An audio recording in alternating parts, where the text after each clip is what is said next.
അല്ല, ഇതാര് തോമസോ? ഇല്ല, തോമസ് കുട്ടി വന്നില്ല. തോമസ് കുട്ടി 4 മാസം ഗർഭിണി ആയതുകൊണ്ട് ഭാര്യയും കൊണ്ട് ആശുപത്രിയിൽ പോയി.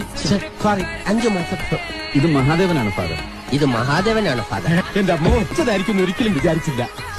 വിജൃംഭിച്ചത് അർത്ഥം എനിക്ക് അറിഞ്ഞൂടാ. നല്ല വെയിറ്റ് ഉള്ള വാക്കല്ലേ, കൊള്ളാമോ? അവന്മാരൊക്കെ എവിടെ? അവന്റെല്ലാം തൂങ്ങിവെച്ചു സാർ. തൂങ്ങിത്തത്ത എന്തിന്? ഉറങ്ങിയെന്നാ പറഞ്ഞത്. ഉറക്കം തൂങ്ങിത്തത്ത. കരഞ്ഞത് എന്താ എന്ത് പറ്റി? ബാത്റൂമിൽ മുള്ളിയ അത് നല്ലതല്ലേ? വാടയാ ബാത്റൂം അല്ലേ, വാട കാണും.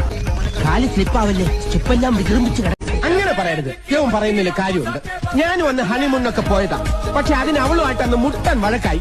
ഇപ്പൊ ഇങ്ങനെ ഒന്ന് കൂടിയാ അവളുമായിട്ടുള്ള വഴക്കും പ്രശ്നങ്ങളും ഒക്കെ അങ്ങ് തീരില്ല. ജാനകിയായിട്ട് എന്തിനാ വഴക്കായത്? അന്ന് ഹണിമൂണിന് പോയപ്പോ ചെലവ് ചുരുക്കാൻ ഞാൻ അവളെ കൊണ്ടുപോയില്ല. അത് തെറ്റാണോ? പ്ലീസ്, ഒരു വലിയ വഴക്ക് തീരും. തമിഴനാടാ, മലയാളം മനസ്സിലാവില്ല. ഞാൻ പറയാം. അണ്ണാച്ചി, വളി വിട്. സാറേ അണ്ണാച്ചി, വളികൾ വിടുങ്കോ.